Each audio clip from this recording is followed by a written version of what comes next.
उद्धव साहेबांनी खरंच हलक्यात घेतलं एकनाथ शिंदेंना. आणि शंभूराज देसाई सभागृहात काय करतोय? कावळ्याला दिला कारभार आणि त्याने हाकून भरवला दरबार. 2 नंबरचे धंदे करणाऱ्या माणसाला जर गपगार करायचं असेल तर 2 नंबरचं बटन कचकटून दाबायचं की आमचा आणि सत्यजित पाटणकरांचा अजिबात संबंध नाही. तर शंभूराजचं काय म्हणणं? सुषमा अंधारेंनी माझी इज्जत घालवली होती का?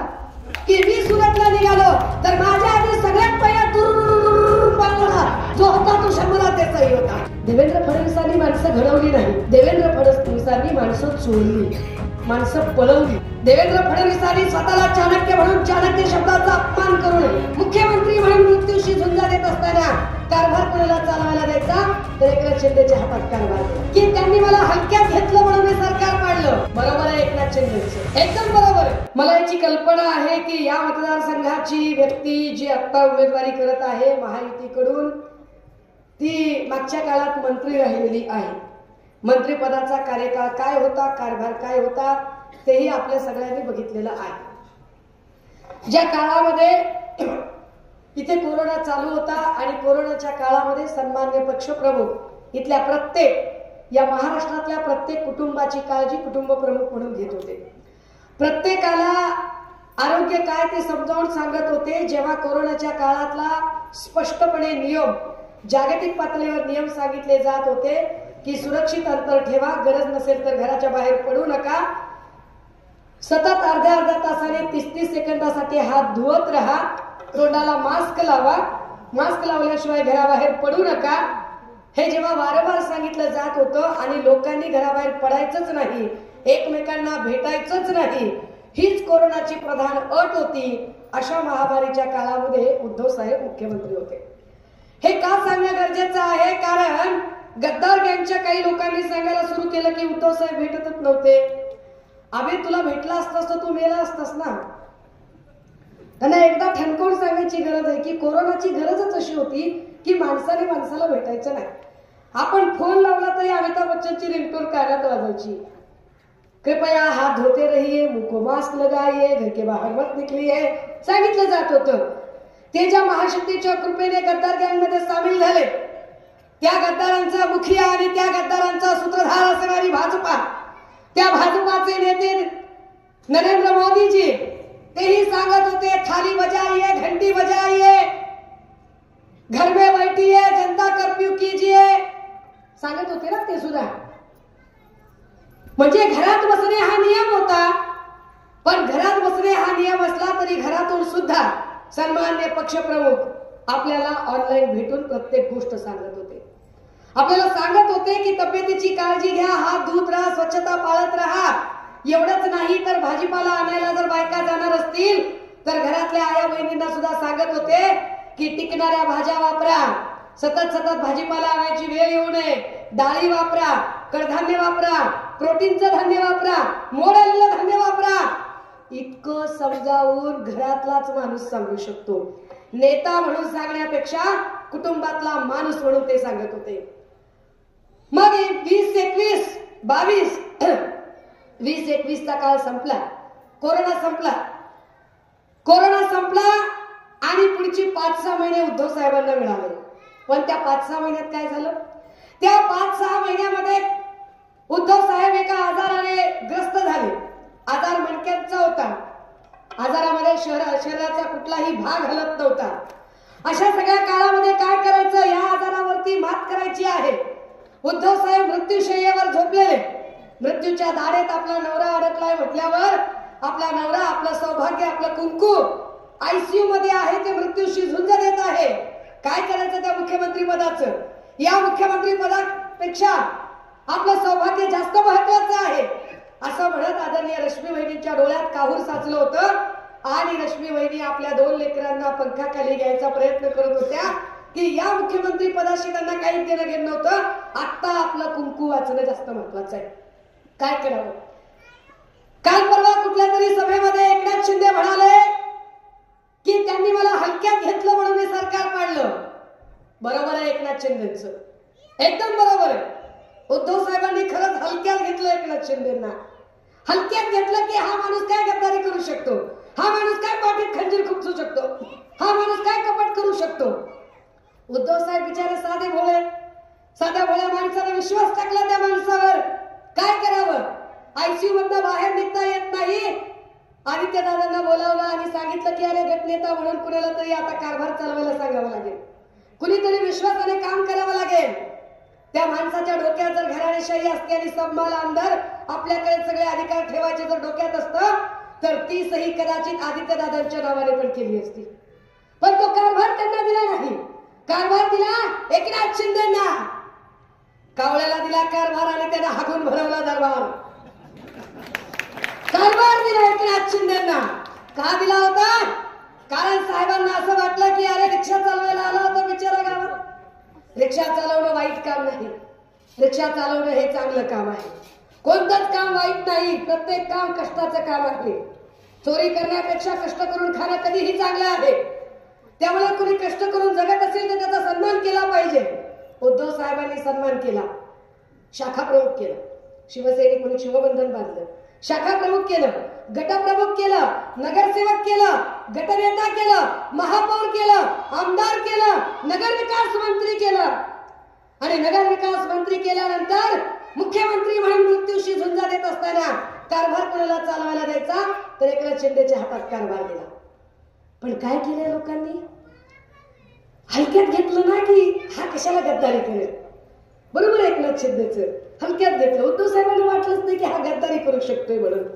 पण उद्धव साहेबांच्या आजारपणाचा गैरफायदा घेत एकनाथ शिंदे आणि भाजपचा सूत्रधार, ज्याला स्वतःला नेते घडवता येत नाही, जो दुसऱ्यांचे नेते चोरण्यात आणि पळवण्यात आणि ब्लॅकमेल करण्यात पटाईत आहे. चाणक्य कुणाला म्हणतात? देवेंद्र फडणवीसांनी स्वतःला चाणक्य म्हणून चाणक्य शब्दाचा अपमान करू नये, कारण चाणक्य शब्द त्यांना कळत नाही. चाणक्य त्याला म्हणतात जो नेते घडवत असतो. बाळासाहेब चाणक्य होते. बाळासाहेबांनी अनेक नेते घडवले. बाळासाहेबांनी अनंतराव अडसुळांना घडवलं, चंद्रकांत खैरेंना घडवलं, नारायण राणेला घडवलं, राज ठाकरेंना घडवलं, उद्धव ठाकरेंना घडवलं. बाळासाहेबांनी नेते घडवले. पवारसाहेब चाणक्य आहेत, त्यांनी नेते घडवले. पवार साहेबांनी दिलीप वळसे पाटील असतील, हसन मुश्रीफ असतील किंवा इकडचे त्यांचे आत्ताचे उपमुख्यमंत्री अजित पवार असतील, असे असंख्य नेते पवार साहेबांनी घडवले. देवेंद्र फडणवीसांनी कुणाला घडवलं? देवेंद्र फडणवीसांनी माणसं घडवली नाही. देवेंद्र फडणवीसांनी माणसं चोरली, माणसं पळवली. ईडी आणि सीडीची भीती दाखवून एक एक माणूस किडनॅप करून ब्लॅकमेल करून दिला. त्या देवेंद्र फडणवीसांशी हात मिळवणी करत एकनाथ शिंदेंनी गद्दारी करायचं ठरवलं. त्या गद्दारांमध्ये सगळ्यात पहिला गद्दार कोण होता तर तुमच्या भागातला आमदार शंभूराज देसाई होता. हे मी सांगितलं नाही, आचारसंहितेच्या कॅमेरे नीट रेकॉर्ड कर. हे मी सांगितलं नाही. फॉर्म भरायला आल्यावर, शंभूराज देसाईचा फॉर्म भरायला आल्यावर स्वतः घटनाबाह्य गद्दारी करून मुख्यमंत्री झालेल्या एकनाथ शिंदेनी ते सांगितलं की मी सुरतला निघालो तर माझ्या आधी सगळ्यात पहिला तुरुर पडणारा जो होता तो शंभूराज देसाई होता. सगळ्यात पहिली गद्दारी शंभूराज देसाईने केली आणि शंभूराज देसाईच्या नंतर सगळे.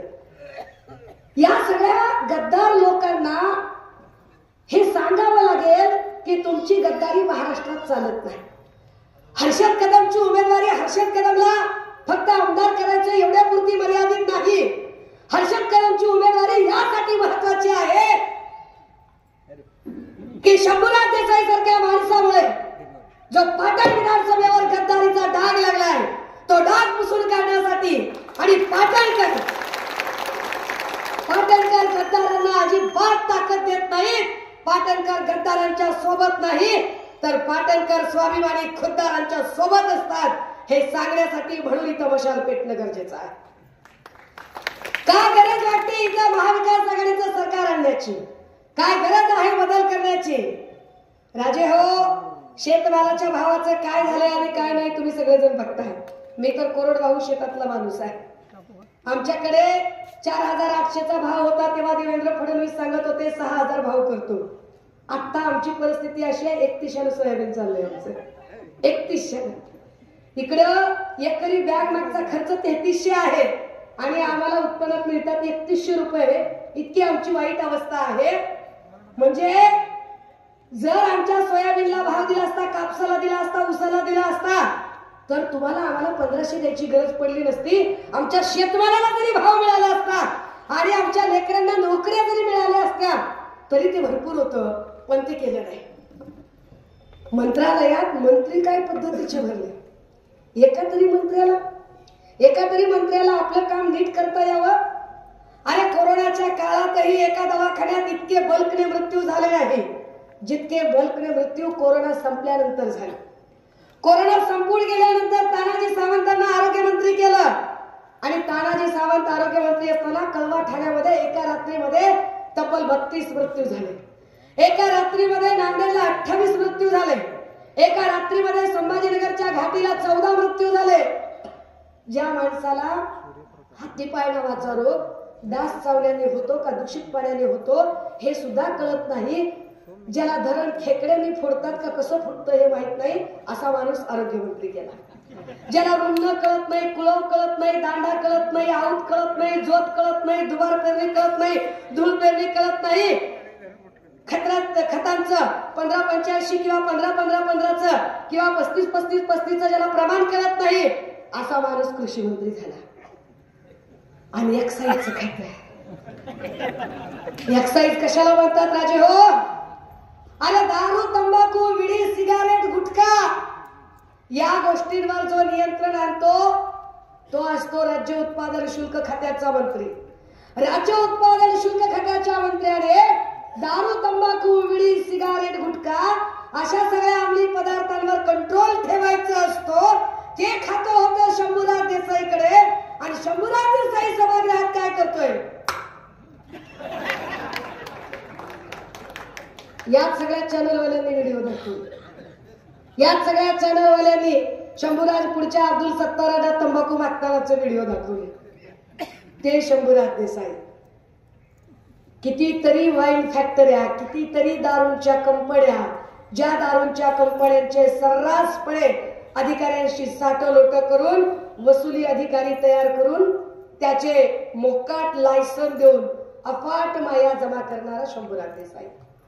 म्हणजे गोरगरिबांच्या घरातल्या लेकरांनी दारू पिली पाहिजे, गोरगरिबाच्या घरात लेकरांनी व्यसनाधीन झालं पाहिजे आणि त्यांनी व्यसन करून त्यांचे कुटुंब बर्बाद झाले तरी चालतील, पण शंभूराज देसाईचं घर भरलं पाहिजे. या न्यायाने जर राज्यकारभार चालणार असेल तर काय करायचं? मध्ये ड्रग्जचं प्रकरण झालं. ड्रग्जच्या प्रकरणात आम्ही वेगवेगळ्या मुद्द्यांवर बोलत होतो. काल मी मालेगाव मध्ये होते, दादा भुसेंच्या मतदारसंघात. ललित पाटीलचा कारखाना ड्रग्जचा नाशिक मध्ये होता आणि नाशिकचे पालकमंत्री दादा भुसे. मी असं म्हटलं की नाशिक मध्ये जर ड्रग्जचा कारखाना झाला असेल, साधा विचार आहे की एक ब्युटी पार्लर जर उघडायचं असेल तर पार्लर उघडायला शॉपॅक्टचं लायसन लागतं, लाईट बिल लागतं, घराचं भाडं द्यावं लागतं, सगळी कागद तयार करावी लागतात, मग पार्लर उघडता येतं. एवढा मोठा ड्रग्जचा कारखाना उभा राहतो, त्यासाठी लागणारी कागदपत्र, त्यासाठीच्या वेगवेगळ्या गोष्टी, एवढं सगळं करत असताना प्रशासनाच्या लक्षात आलं कसं नाही की तिथे ड्रग्जचा कारखाना आहे? का कळलं नाही प्रशासनाला की इथे ड्रग्जचा कारखाना तयार झालाय? जर हे प्रशासनाला कळलं नसेल तर पालकमंत्री म्हणून हे यश अपयश आहे पालकमंत्र्यांचं की तुमच्या नाकाखाली एवढा मोठा ड्रग्जचा कारखाना चालला, एवढे सगळे अंमली पदार्थ चालू होते आणि तुम्हाला कळलं नाही, अपयश आहे तुमचं.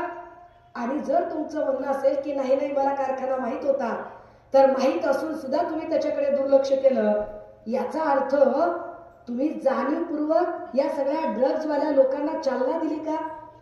नुसता प्रश्न विचारला तिकडं, बटन तिकडं दाबलं आम्ही आणि आर्थिंग इकडे लागले. झिंगाट नुसता करंट लागला शंभूराज देसाईला. शंभूराज देसाई नुसता दनानाच की सुषमा अंधारे काहीही बोलत आहेत, सुषमा अंधारेंना असा बोलायचा अधिकार नाही. का अधिकार नाही शंभूराज?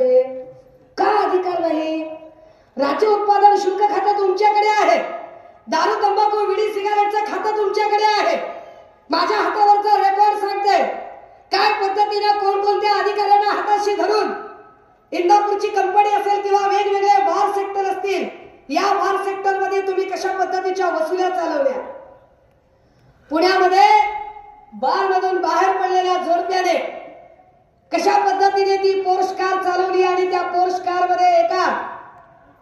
मुलाची आणि एका मुलीची हत्या झाली. या हत्येनंतर आम्ही सगळे बार बघायला गेलो. पुण्यामध्ये 100-150 डान्स बार, त्याच्यातले फक्त 24 बारचे परवाने आहेत. फक्त 24 बारचे. 24 बार सोडून बाकीचे सगळे इल्लीगल.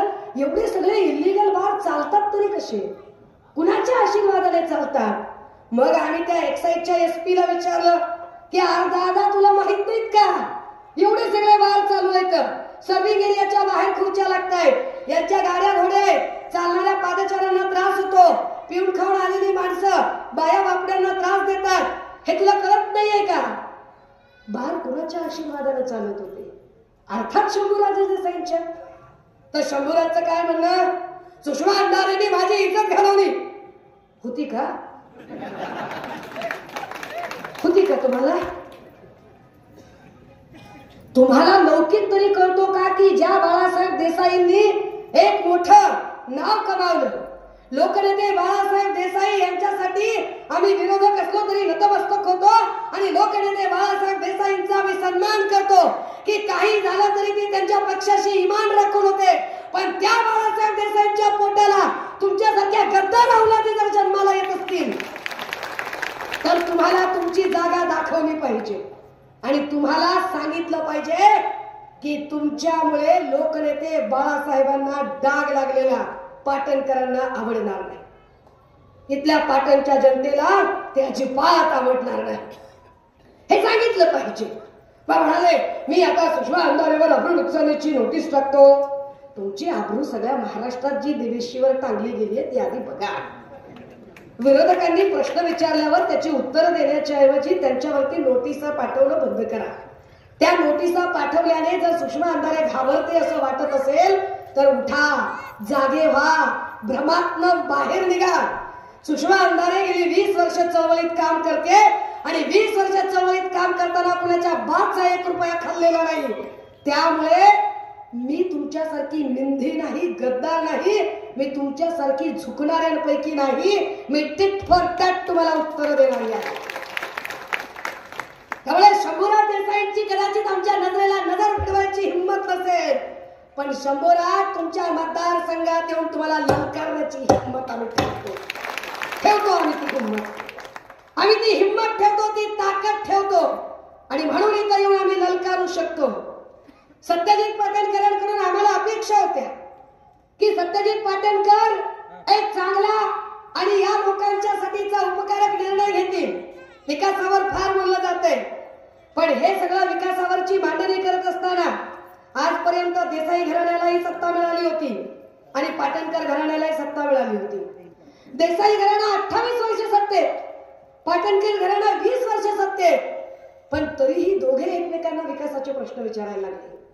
म्हणजे काय? तुम्ही इथल्या जनतेला वेड्यात करता का? सत्यजित पाटणकरांनी एक दिशाभूल करण्याचा प्रयत्न सुरू केला मतदारसंघामध्ये आणि सांगायला सुरुवात केली की पवार साहेबांचा मला अतूट पाठिंबा आहे. मला वाटतं सत्यजित पाटणकर सारख्या माणसाने जरा जबाबदारीने बोललं आणि वागलं पाहिजे आणि त्यांच्या कार्यकर्त्यांनी हे नीट समजून घेतलं पाहिजे की तुम्ही बोलताना कुणाबद्दल बोलत आहात.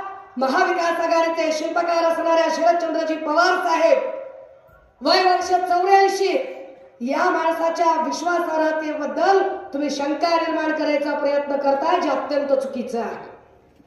आम्ही पवार साहेबांच्या संबंधाने आम्ही जयंतराव पाटील आणि सुप्रियाताई सुळे यांना विचारलं की अशा पद्धतीने सत्यजित पाटणकरांनी प्रचार सुरू केलाय, काय खरं काय खोटं आम्हाला कळलं पाहिजे. महाविकास आघाडीचा धर्म तुम्ही पाळणार आहात का नाही? महाविकास आघाडीचा धर्म म्हणून इथे महाविकास आघाडीचे अधिकृत उमेदवार जर हर्षद कदम उभे केले असतील तर सत्यजित पाटणकर कोणत्या आविर्भावात बोलत आहेत? आणि त्या सगळ्यांनी सांगितलं की तुम्ही पाटणमध्ये जाऊन पाटणच्या जनतेला हे आवर्जून सांगा की आमचा आणि सत्यजित पाटणकरांचा अजिबात संबंध नाही. सत्यजित पाटणकर दिशाभूल करत आहेत आणि सत्यजित पाटणकर हे पवार साहेबांच्या नावाची बदनामी करण्याचा प्रयत्न करत आहेत. राष्ट्रवादी काँग्रेसचा आणि सत्यजित पाटणकरांचा अर्थार्थी कसलाही संबंध येत नाही.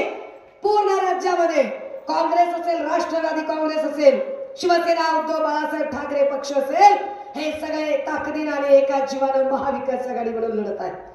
त्यामुळे त्यांनी सुद्धा हा संभ्रम निर्माण करण्याचा प्रयत्न करू नये.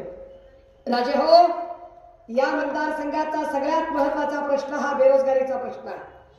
60-70 हजार लोकसंख्या आज बाहेर मायग्रेट झालेली आहे. आपल्यातले कित्येक जण ऐरोली असेल, घनसावली असेल किंवा अणुशक्ती नगर असेल अशा वेगवेगळ्या भागात जाऊन आता स्थिर झाले. का जावं लागलं? का या लोकांना आपलं घरदार सोडावं लागलं? का ही लोक रानमाळ झाली? का या लोकांना जिथे आपली नाळ पुरली तो गाव सोडावा लागला? शंभूराज देसाई सारख्या माणसांनी विकास केला असता तर ही माणसं इथं थांबली असती. इथं MIDC उद्योगधंदे आले असते तर ही माणसं इथं उद्योगधंद्यासाठी थांबली असती. पण इथं उद्योगधंदे आलेच नाही. इथं उद्योगधंदे येण्यापेक्षा फक्त आणि फक्त टक्केवारी आणि दलालीचं राजकारण आलं. आपल्यातल्याच मिसळून न फुटलेल्या छपऱ्या छुपऱ्या टपऱ्यांना करोड रुपयाचे कॉन्ट्रॅक्ट द्यायचे आणि त्यांनाच मोठं करायचं.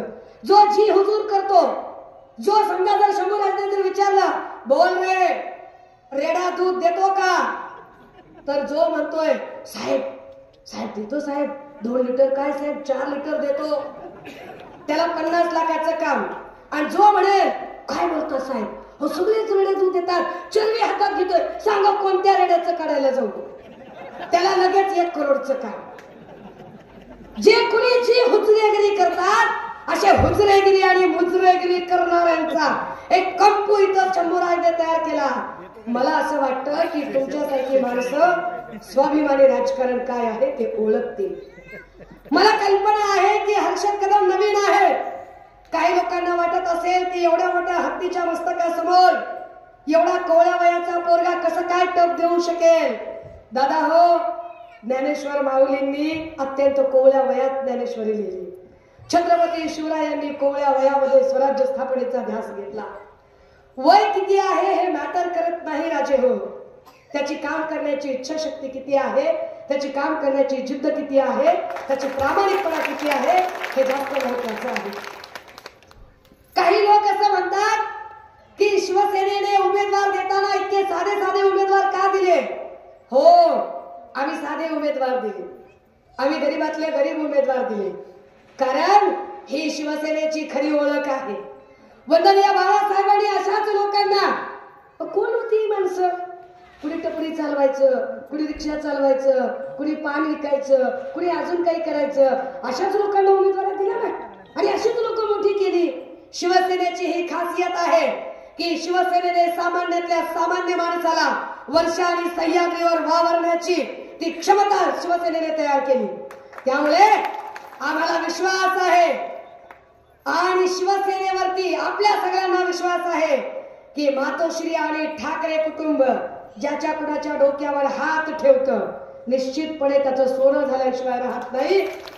हर्षद कदमांच्या डोक्यावर जर सन्माननीय पक्षप्रमुख उद्धव साहेबांनी हात ठेवलेला आहे, जबाबदारीने एक उमेदवारी दिलेली आहे, तर त्या पक्षाची एक जबाबदार नेता पदाधिकारी म्हणून ही माझी जबाबदारी आहे आपल्याला सांगायची की हर्षदच्या वतीने ही जबाबदारी मोठी बहीण म्हणून मी घेतली पाहिजे आणि मोठी बहीण म्हणून सांगितलं पाहिजे की इथल्या जनतेचे प्रॉब्लेम काय आहे ते ताकदीने तुम्ही मला सुद्धा थेटपणे सांगू शकाल आणि मी बांधील असेल इथल्या प्रत्येक माणसाच्या प्रश्नांची उत्तरं द्यायला. मी बांधील असेल इथल्या प्रत्येक माणसाचा प्रश्न सोडवायला. मी बांधील असेल इथल्या प्रत्येक लेकी बाळींचा प्रश्न समजून घ्यायला.